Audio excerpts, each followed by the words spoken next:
Hi, everybody, and welcome to Messy Confessions number 3. We are right here at the top of the month in October, and I am very, very happy to be here this month with all of you. I have a little banner up there that says, let us know where you're watching from. This is a global community. YouTube is so good for that. And I would love to know where in the world you are joining us from right here in Toronto, Canada, where I am. It is 11:30 in the morning. But let me know where you are. All of the comments I can see coming up, and I will definitely shout you out. I've got a lovely message from Catherine. Cynthia, good morning. Fiza, good morning. Rebecca from Michigan. We've got Moni from LA. We've got Suzanne from North Carolina. Trisha from England. Sarah from Fresno, California. Oh my gosh, Marina from Spain. Cynthia is in Philadelphia. We've got Helena from North Wales. Singit's from Chicago. Linda Sullivan is from Theodore, Alabama. Ooh, we've got Costa Dinoska. I hope I said that right. That's probably your last name. Tanya from Macedonia. Hello. We've got Linda from North Carolina. Mindy from Ohio. Sonali from Pennsylvania. Jackie from Louisiana. Oh my gosh. So many awesome comments. Thank you so much for popping up and saying hey. I always love hearing from you all. So, during these sessions, my job is to be here for you. You can watch videos, you can DM me online, but there is nothing like a live session where you can just ask your questions and I can answer you one-on-one. Now you have two options. You can either type your question into, I guess I'll point it over there or down there. I don't know what you're saying. I know what I'm saying. You can type your questions in the comments section below, but you can also request to go live. And what you need to do, it's very simple. We're going to get a little banner up there. There's a link in the comments to be added to the live stream. And what this will do is it'll bring your video up side by side with me. There, the comment just went up right there. You can go side by side with me and we can chat. And what this does is it allows me to drill deep with your questions. So, I might ask you for some additional details. You and I can go back and forth. I can find out what you've already tried. And also, it's just so much fun to meet some of our wonderful audience members in person. So if you're feeling brave, definitely ask to be queued up and we'll bring you up. It is my favorite thing to do when I get to talk to you one-on-one. But of course, I will answer your questions. So if you do have questions and you want to put them into the description box or in the comments section, I will see them. All right, so we've got a comment or question here from Sandy. So Sandy says, I really struggle with cleaning my stainless steel appliances. Do you have any suggestions? I have lots of suggestions for you, Sandy. So the first thing I would recommend, when we think about fingerprints on our stainless steel appliances, they're coming from oil or grease or food or oil from our skin, whatever the case may be. So the easiest way to combat oil is by using something soapy like dish soap. So the all-purpose cleaner that I use is just, a half teaspoon of dish soap like Dawn, 2 cups of water. I would spray that onto the stainless steel appliance. I would use a microfiber cloth. I've got right here the Maker's Clean flat weave microfiber cloth. That's what I use. And I would just use the S pattern, and that should take off surface grease. Now, if you want to take it a step further, you can try some other things. So rubbing alcohol and water is good for stainless steel. Rubbing alcohol is a solvent, so it will also help to break down any of that sticky stuff, particularly if you have like heavy duty stuff, like if someone put a sticker on the fridge, you can use that. A lot of people like to use vinegar and water as well. You can also pick up stainless steel cleaning wipes. I'm not the biggest fan of those because they're disposable, and I feel like it's really something we can accomplish with very simple products that we can even make on our own. The other thing you can do, and this is sort of like, like a next level cleaning trick that you can do, Sandy, is you can take about a nickel-sized drop of oil. If you have mineral oil, that's the best. That's a non-vegetable oil, mineral oil. But you can also use vegetable oil, like even canola oil. All right, so you're going to use about a nickel-sized drop. You're going to put that on a paper towel, and you're just going to apply it onto the surface. And then you're going to take a fresh paper towel and you're going to buff it in. And what this, and sort of just even out the coating, and just kind of get it looking lovely and shiny. This sort of oily coating will help to repel fingerprints, and it's also going to give you a very consistent finish. It's like a little trick. It's what they do in appliance showrooms to help their appliances look brand new and sparkling and dazzling all the time. Too much oil is not a good thing, but just that little coating of oil is going to work wonders for you. All right, Sandy, I hope that answers your question. I want to go to Catherine Eddy's question. And Catherine's question says, I've been in the middle of cleaning training and there's been a lull because I'm essentially in limbo. I'm going to be 26 in November. Any courses or training material you recommend? I just started. I mean, honestly, Catherine, you can watch Clean My Space videos. I've run a cleaning company since 2006. And what I show here on the YouTube channel is what I've taught my staff, and what I teach people each and every day. One of these days, I would love to come out with a course on how to clean. And you can let me know in the comments if you think that that would be a cool product. You know, everyone who's sort of in this space, like not everyone, but a lot of people like to say they have a training program. And listen, you can do things a lot of different ways and attain success. Catherine, I think, the way I learned is trial and error. I would tackle a room. I did a little bit of research ahead of time to figure out what the best way to clean that room was. Then I would time myself and I would refine my technique. So I would say, okay, I'm cleaning the bathroom and it took long to get rid of the soap scum. I need to change my product, my tool, my technique, and figure out what I can use next time to reduce my time. And then I would do it again and again. And I would just refine it until I figured out exactly what worked for me. So hopefully that works for you as well. All right, I'm going to move on to our next question. So Cynthia says, I would definitely take that cleaning class. That's good to know. Thanks, Cynthia. Okay, so Susan Foley says, what is the best way to find a reputable house cleaning service? Okay, so as I said, I have a cleaning company. I started it in 2006, and there are a couple of ways, Susan, I think you can approach this. So the first one is to, ask friends and family for recommendations. I feel like word of mouth is the best way for us to learn about service providers. It doesn't always work for products, because you can just sort of look it up and products are very objective, but services are more subjective. So if you have, say, a sister or a friend or a neighbor who is very particular, or the two of you have very similar expectations, that would be the right person to ask.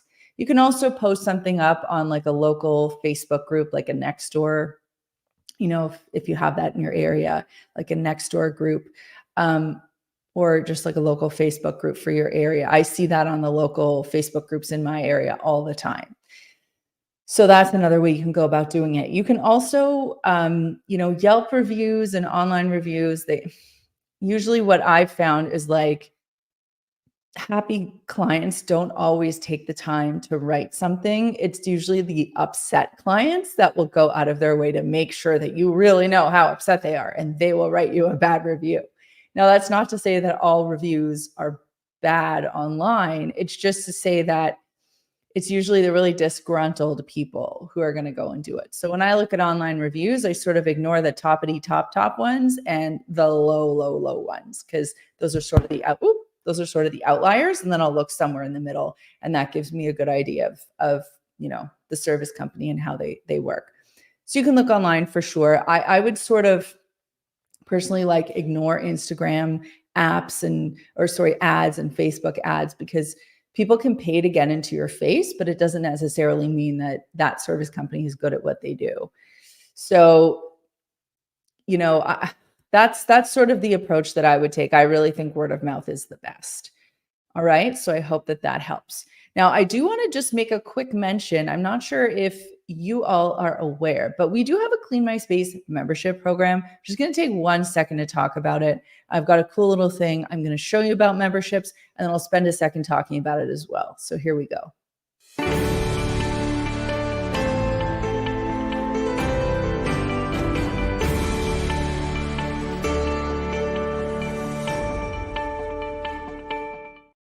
So in the community membership program, we have a couple of different tiers. We have a nice producer tier where you can actually get your name credited in the video as a producer. We've got our fan club where you get access to custom emojis. They're like really cute emojis that I put together that you can use in our comment section here on live streams and in our videos.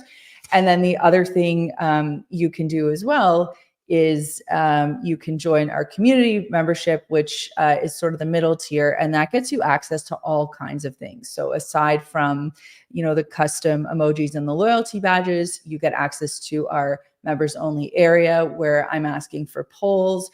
I'll post special content that just goes out to our members. So it's just like a little bit of extra interaction here with Clean My Space. You can also communicate with other community members. So it's a really nice, safe space where you can ask questions and get to know other people.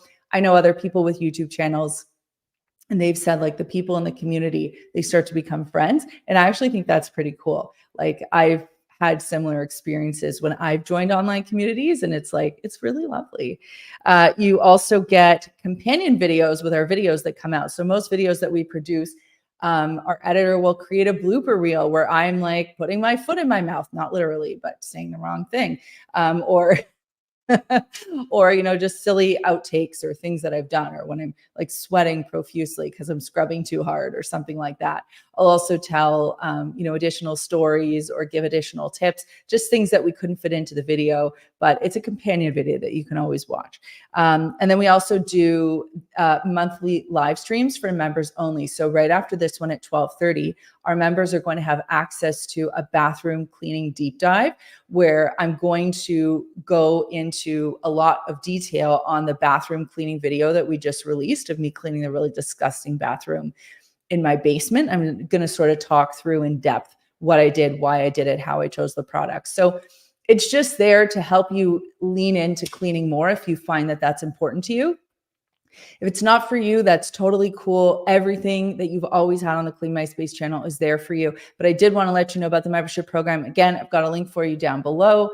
And I think we might even be giving out some memberships, a 1-month membership for free today. We'll have to see. All right. So back to the question. All right. So Rebecca says, I switched to Downy rinse and refresh with my front load washer. I do measure how much to use, but I noticed at the end of the cycle, I see more suds than I think I should on the washer door. Okay, Rebecca, great question. So Downy Rinse and Refresh is a non-sudsing product. Its key ingredient is citric acid, so it's not going to cause suds. If anything, it helps to remove the suds. I want to make sure that you're putting the rinse and refresh in the right compartment. So Rebecca, if you actually want to hop on live, you and I can talk about that together, or I can just sort of give you extra information. And just as a note, if you do want to go live, there's a little link in the comments that'll allow you to hop into the queue, and then you and I can chat face to face. So most important thing is you want to make sure you're putting Downy Rinse and Refresh into the fabric softener compartment. You do not have to measure out the product. Typically, I use about a tablespoon, but my machine actually has an auto dose feature, so I just let it figure it out itself. If you're noticing suds in the machine, I would point more to your detergent than I would to anything else. Too much detergent is going to cause sudsing. So I would say, was that a smaller load where you used the same amount of detergent that you always used, or a smaller load where you're using a detergent pod where there might have been, too little clothes? So just think through that. At the end of the day, if you take out the rinse and refresh and the sudsing is gone and all other things are equal, then I guess there's your answer. But I haven't experienced that. And from what I know about rinse and refresh, it's a non-sudsing product. So will you keep me posted on that, please, and let me know what happens? Thank you. And that was a great question. All right, let's move on. Oh, Becky. Hello. Hello. Hi. There you are. Let's talk. Okay. So tell me where you're putting your rinse and refresh. In the fabric softener compartment. Great. When you say you're measuring it, how much are you putting in? Depends upon the size of the load. So I put anywhere from like an eighth of a cup to a quarter of a cup. Okay. You can probably reduce, like, I'd say an eighth of a cup is more than enough. Okay. So an eighth of a cup, if I'm doing my math correctly, would be 2 tablespoons. Wow. Okay, cool. Confirm that. If someone can confirm that in the comments, I'd greatly appreciate that. Because I am not a mathematician, but I'm pretty sure that that's what it is.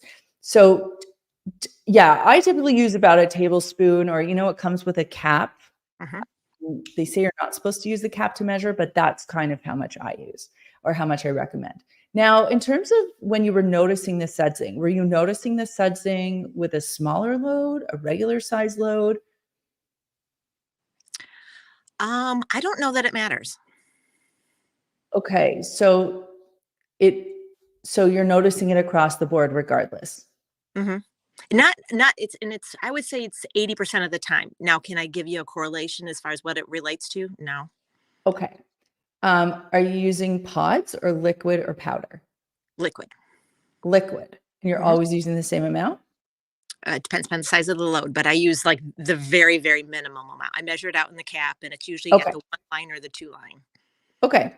So it shouldn't sud. It shouldn't cause suds because, like I said, it's a citric acid based product.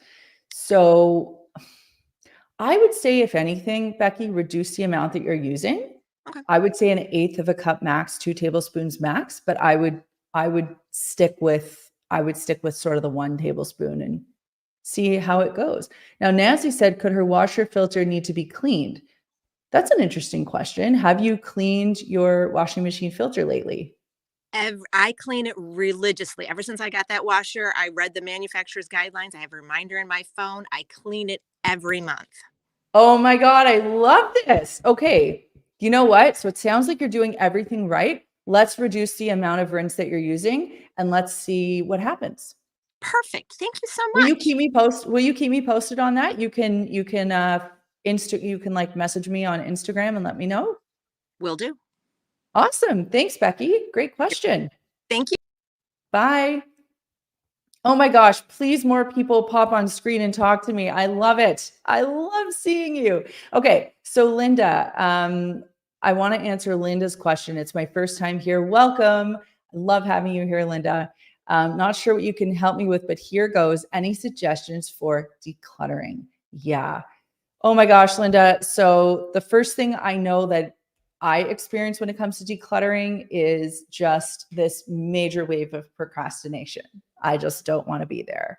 So the first thing we need to do is get over that procrastination. And how we do that is by giving ourselves a very, very manageable goal. So let's even say do it for 5 minutes or 10 minutes. Pick up your phone, set a timer, give yourself 5-10 minutes, whatever feels doable to you. Go into one room and say to yourself, I'm going to do as much as I can in the given amount of time. And if that's all you get to today, that's all you get to today.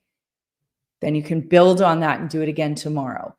That, I would say, is the number one strategy for getting started, because getting over that overwhelm and the procrastination is what people find the biggest barrier to beginning. And then once you get into it, you can start to investigate some other strategies. We have tons of videos on decluttering, and I have lots of different strategies I could share. I don't want to overwhelm you with those strategies right now, because I feel like the best thing I can do is just encourage you to start and give you a tip on how to start. So Linda, I hope you take that little nugget and you start decluttering for 5-10 minutes today, and maybe 5-10 minutes tomorrow. And then you can go back to the Clean My Space channel and search up decluttering, and you'll see all of our videos, and I will walk you through it. Okay. Okay. Oh boy, Wendy, I don't like this question. Oh, I'm sorry, Wendy. This is rough. Oh my God. I saw something on Instagram today, I want to say, or yesterday, and it said, I love my kid unconditionally and I would do anything for them except buy them slime. Slime is so bad.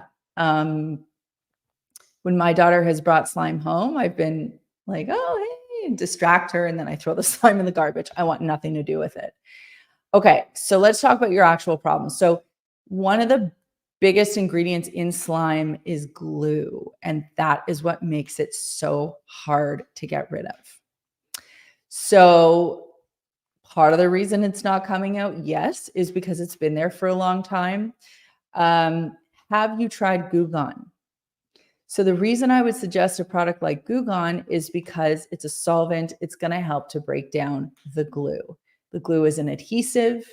To break the adhesive, you need a solvent. So Dawn isn't going to work. OxyClean isn't going to work. None of that stuff's going to work. You just have to break down the stick. Okay. So pick up a bottle of Goo Gone, try that. And in the event that you don't have luck, you might need to replace it. But what I would suggest more than anything is to have a no slime rule. And for all the parents listening, please do the same thing. Please do the same thing. All right. Good luck, Wendy. Okay. I've got a comment here. Oh, let's see. Ruta. I live by myself, but I work long hours in a corporate job, working usually until midnight every day, overtime on weekends. I work from home mainly, so my house gets messy. Do you have any tips for speed cleaning? Oh, and by the way, I just want to say that we were just gifted 5 Clean My Space memberships. So I think what happens is it comes up on the screen and you can claim those. So if you claimed one, lucky you, you are now a member and you can always purchase those as well. All right, let's get back to Ruta's question because this is something that we get asked about a lot here, and that is speed cleaning. Everyone's busy. Everyone's got their own brand of busy. Ruta, you definitely sound like a busy person. Oh my gosh. So let's talk through it for you. The best thing I can suggest is to clean as you go. Now, you work a corporate job. I'm curious if you work from home or if you work in your office. And is a cleaning service ever something you would consider?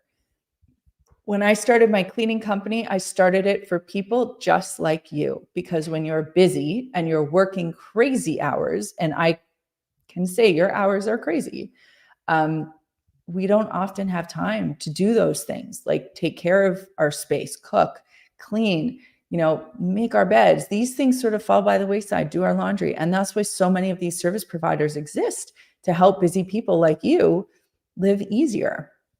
So when you get home at midnight, I can't imagine you wanting to clean.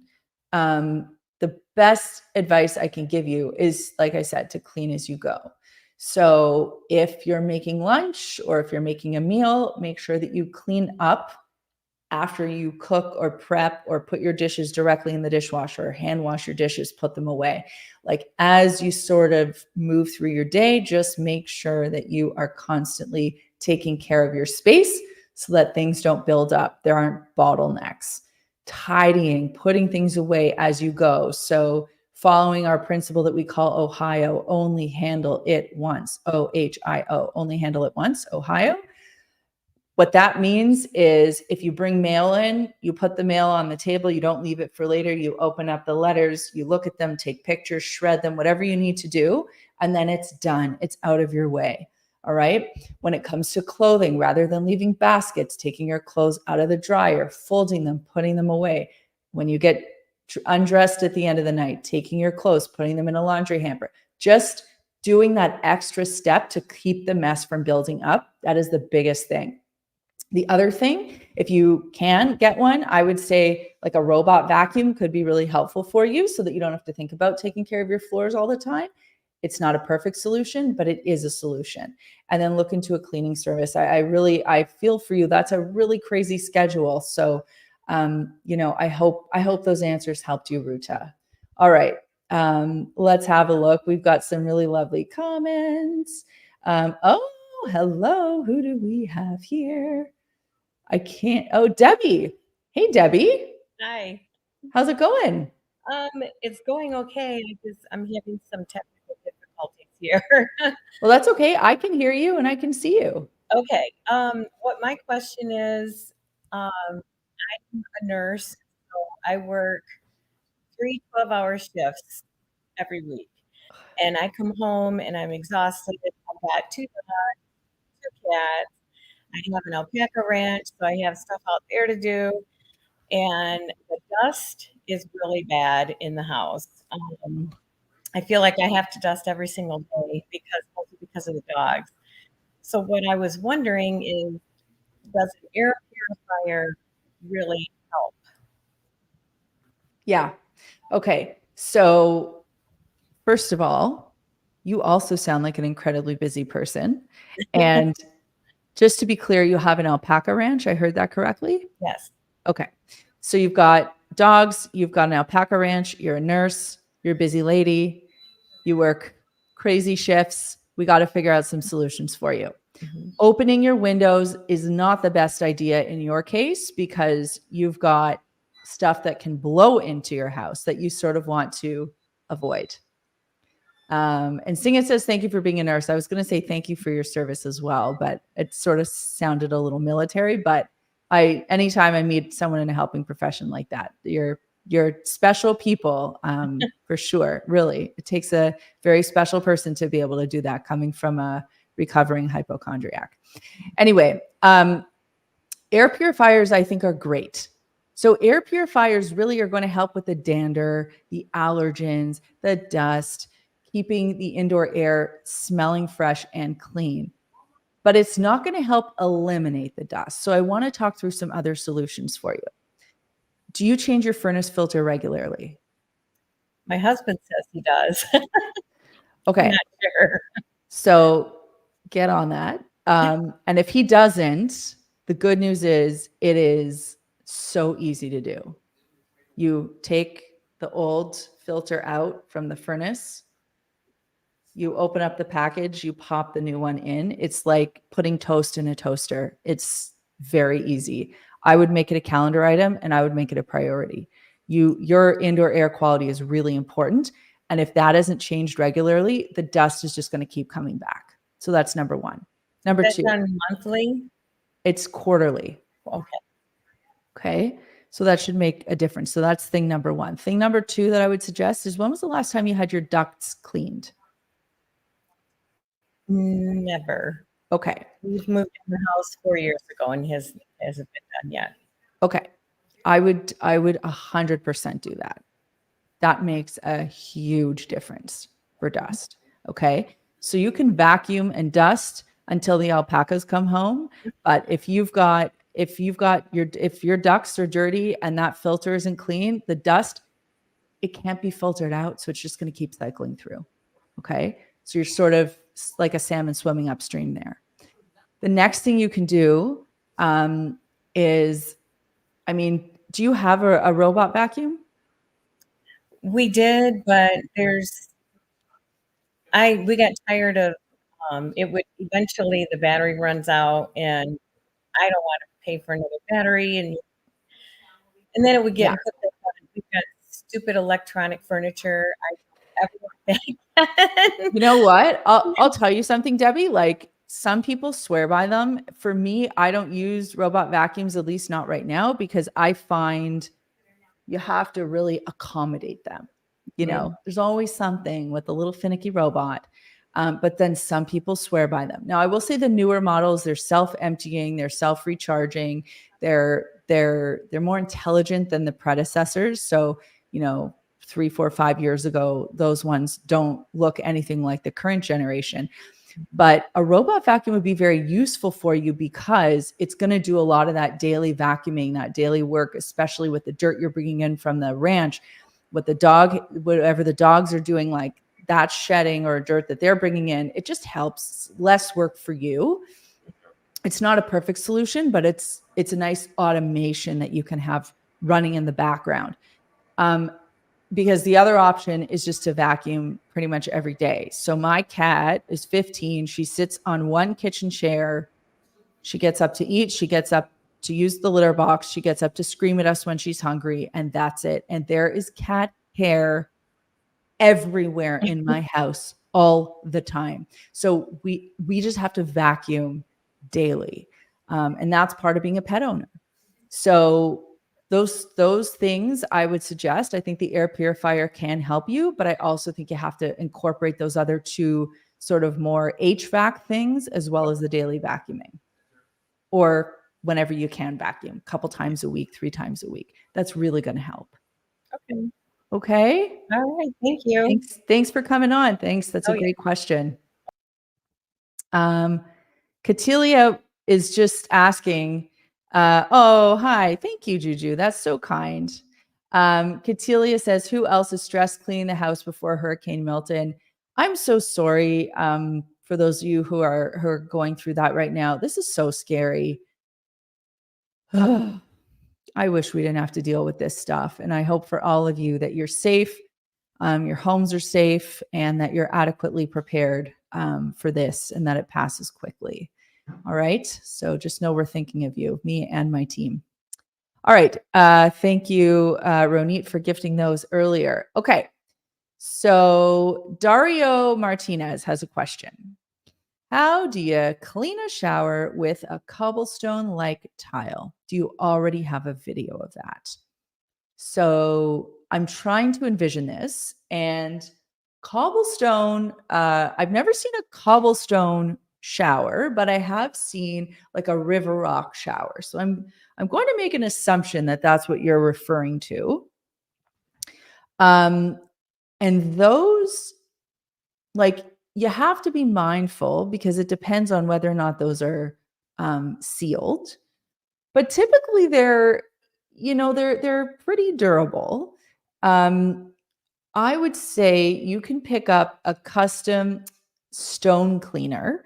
You can get those at Home Depot. You can get those online, but it's anything that you're able to use on natural stone, and that is what I would use. Now, if you're not completely dedicated to the cause and not totally worried about it, you can definitely use a gentler cleaner.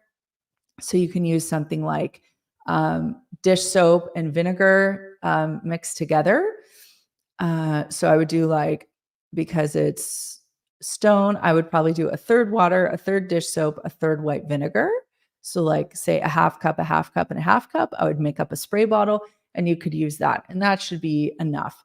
What you want to avoid is anything really abrasive. So, anything like a tool, like a magic eraser, steel wool, a heavy duty scrub pad. You want to avoid that because that can scratch. Okay. So Dario, I hope that answers your question. I do want to say a special thank you to Nancy Offenheiser, who just became a new member. Thank you, Nancy. We love that and so appreciative of you. All right. Jackie Bolton says, I love watching your channel. My friend and I are starting a group of friends that will encourage each other to declutter, and we'll be watching your awesome videos. Thank you so much. Jackie, I love this. This is huge. Anytime you can have an accountability group, that's incredible. Me and two of my friends have one. I think we call it Fit Friends in WhatsApp. And anytime any of us goes to the gym, we just take a selfie and we send it in the group. And you don't have to say anything, but everyone knows that you went to the gym. And it's just a really nice way to hold one another accountable. And sometimes that's the key. I know we had a question earlier about how to get started with decluttering. Sometimes an accountability group is all you need to kind of kick you in the rear. So great work there. Bill Wilson says, Melissa, you and Chad have done several YouTube videos about folding, organizing, and more. Have you changed, updated, or streamlined any prior tips or processes for how you fold and organize drawers and containers? So I haven't, but this is kind of getting the juices flowing. And I'm thinking maybe we have to do an updated video on folding and organizing drawers and containers. I actually love that suggestion. Thanks. And I know my team is watching, and we're going to write that down as an upcoming video that we're going to shoot.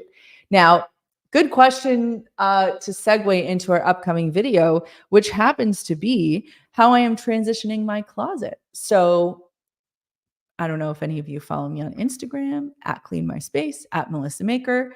Yesterday, I was in New York City. I was there for 24 hours, did a very quick flight in, flight out, because the Good Housekeeping Institute was celebrating the Good Housekeeping Seal of Approval's 115th birthday. That seal is older than all of us in here right now. So it was a really cool birthday party, and New York was fun and lovely. A little bit warmer than here in Toronto, but here it's starting to get cool. So I transitioned my closet last week, and that video is coming out on the weekend. So you can see the entire process from head to toe on how I do that. And it's something that I really recommend, even if you have a walk-in closet the size of my office. First of all, I'm jealous. And second of all, it's still an important thing to do. All right. So Bill, keep an eye out for that. But also, we are going to work on a video for you because I think that's a great idea. Okay. Juju, you have a question about how to clean your oven. You said, so you don't add any cleaning product to it and you turn on self-clean for 5 hours. Once it's finished, you go and wipe it down, but it has a white powder. Okay. So here's the deal. Your oven did what it needed to do. That white powder is actually ash that has singed off from whatever it is that you have had, baked on into the oven. The interior of your oven heats up to about 1,000 degrees. It's going to burn everything off. And then whatever remains is going to turn into a white ashy powder. So what you do is you take a wet paper towel or microfiber cloth and you just wipe out the inside. And that's all you need to do. So you did everything right. The last thing you have to do is just wipe out the inside. So I hope that helps you. All right. Sarah Diaz says, what do you suggest for cleaning a shower with granite walls, but a tile floor? So the same thing that I suggested to Dario is what you need to do. You have to get a stone cleaner. So Wyman makes a great one. Yeah, Wyman, Weiman. I was actually just chatting with them yesterday. They have a great stone cleaner. Granite Gold is another brand that you can check out. I want to say DuPont might even have one. Method has. So you can just check out the different brands. You're just looking for natural stone cleaner. That's what you're going to have to use. Okay. Reason being is because a lot of bathroom cleaning products have acid in them, and the acid can wear down the natural stone and ruin it. So that's why even, the DIY shower cleaner with vinegar and dish soap, that can ruin your granite. So you want to stay away from that. Okay. The tile floor, you can use whatever you like. Hopefully, whatever you're using to clean the natural stone will be enough to clean your tile floors. But if not, that's the traveling hitting me in the middle of the day. You can up it a little bit to use something a little bit more heavy duty. Now, you also want to stay away from anything abrasive on your granite, but you can use something abrasive on the tiles if needed. So something like the pink stuff would be great for your tile floors. Will it remove soap scum? It depends. It depends on what product you get. So if you get a product specifically formulated to clean granite showers, yeah, it should. Now, if for whatever reason you can't get it off, you might need to use something like a scraper. That's SKRAPR, a scraper, to safely peel off the soap scum. You have to do that manually. That's going to be a really annoying job, and I apologize in advance.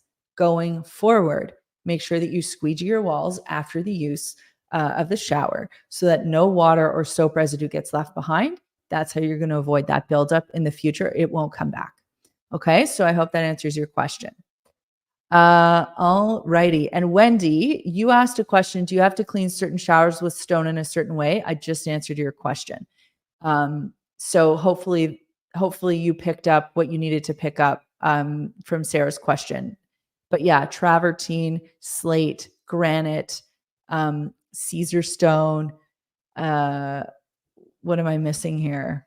Marble. All of those are natural stone that you can't use any acid, including vinegar on. Okay, Jackie says, my self-cleaning oven doesn't work anymore. What products do you suggest to clean it? Okay, so you have lots of options here. Anything from the pink stuff, if you want a cleaning paste, to, vinegar and dish soap. Dawn Power Wash could be a great product. It depends on how bad the mess is on the inside. You can even use oven cleaner. If Easy Off is up your alley, that works. It's nothing I would use. So I would stick to an abrasive cleaner, something like the pink stuff. That's the direction I would go. Okay. I hope that helps. Oh my gosh, we have so many comments. I just want to make sure I can get to everyone. Lynn says, I'm cleaning out my death trap of a garage this month. That's a great way to describe it. I also love the use of the word dumpster fire. So I think death trap, dumpster fire, those are both great things. But Lynn, I would just make sure you're being safe because we don't want it to be an actual death trap.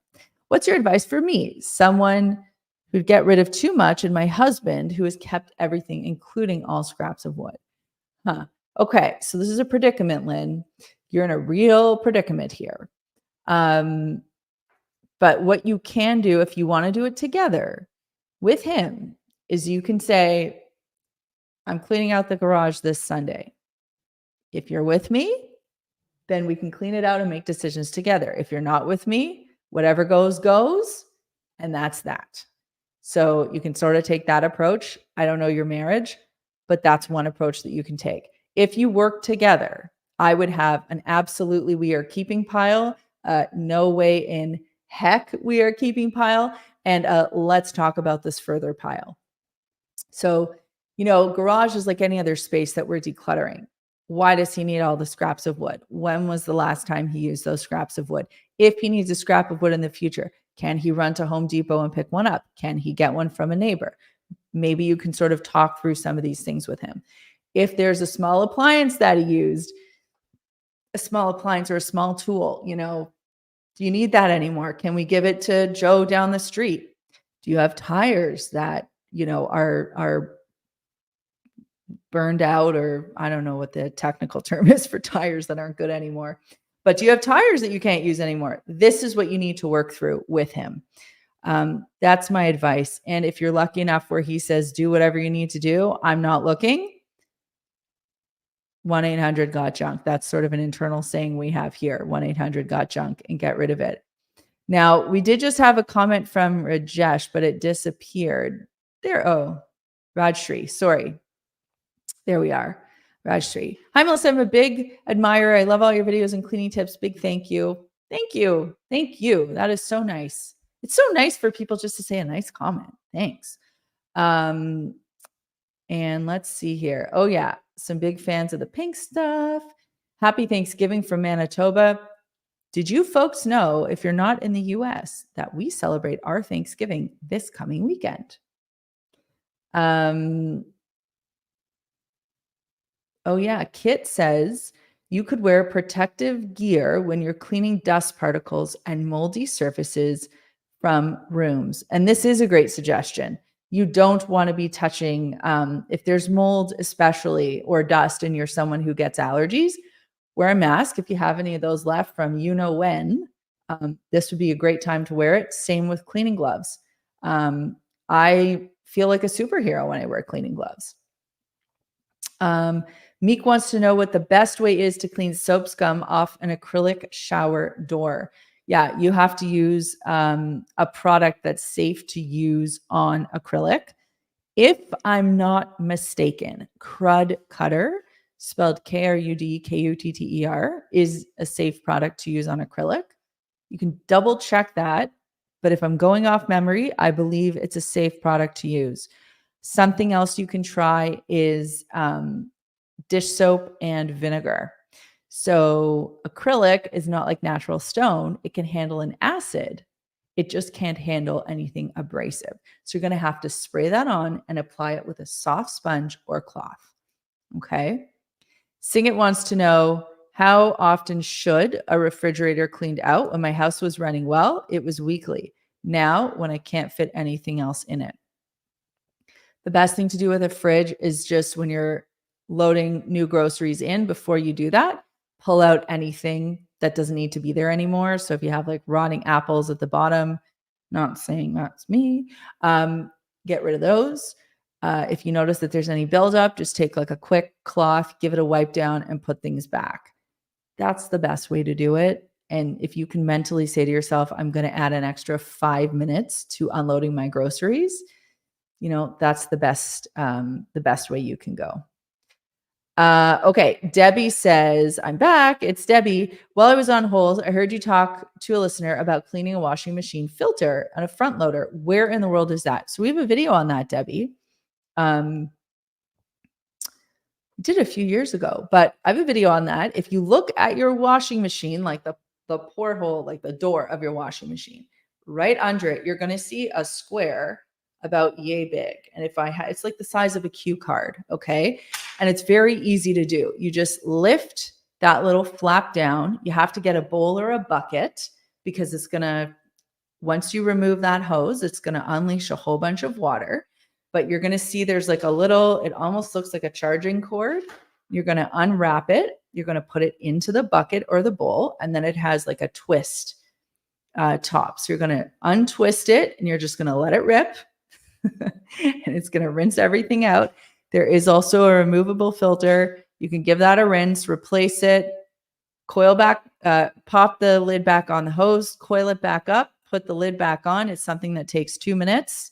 And it's like a really important maintenance job to do. And I was really proud of Becky when she said that she did it. So I hope that answers your question. All righty. So just a reminder, if you are a Clean My Space member, we've got a members only live where I do a full presentation and talk through an in-depth topic. So we really go deep on cleaning. If you want to learn more about our membership, we've got a link down below. It's also there on our YouTube channel. So members, you will see that link that you can access.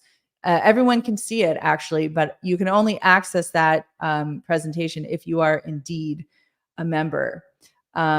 That's so nice that Sing It says, really, you have no idea how your videos are the difference between reasonably managed and chaos. That means a lot. Thank you so, so much for saying that. You're so lovely. You always have such nice things to say. All right. I'm going to call it a day. I'll see you here next month. I love doing these lives, so make sure that you tune in, bring your questions, and in the meantime, have a wonderful October, and I'll see you very, very soon. Take good care.